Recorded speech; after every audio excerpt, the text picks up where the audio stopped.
प्रपंचात राहून आपल्याला परमार्थासाठी धावपळ करणं हे अपेक्षित तुकोबारायला आहे.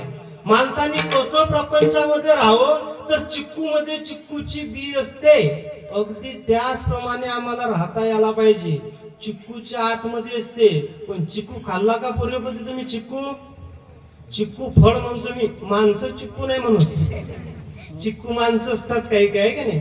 चिक्कू फळ, ते फळ फोडलं का त्याच्यामध्ये एक बी असते, बी. त्याच्यात ते बी अशी भरलेली असते का? बी नसते भरलेली, चोपडी असते पूर्ण काळी.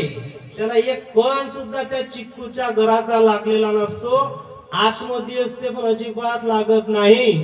एखादं नारळ असते, नारळ पिकलेलं नारळ, आतमध्ये खडखड खडखड वाजलं, पाणी नसलं का, त्याचं डौल असलं का, बरोबर त्यांनी करवंटी सोडलेली असते. पिकलिया सेंदे कडूपण गेले तैसे आम्हा केले पांडुरंग. पिकलं असते म्हणून त्यानं करवंटी सोडलेली असते.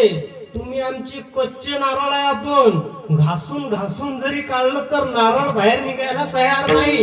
पण जे निघत नाही त्याच बरोबर देवाजवळ ठेवून मोकळे होतो आपण. विठ्ठला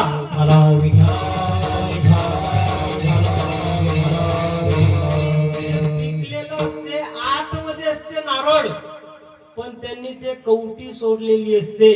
तुकोबारांना अपेक्षित धावपळ सुद्धा तशीच आहे. नारळाच्या आतमध्ये म्हणजे प्रपंचाच्या आतमध्ये राहून सुद्धा मोकळं होता यायला पाहिजे.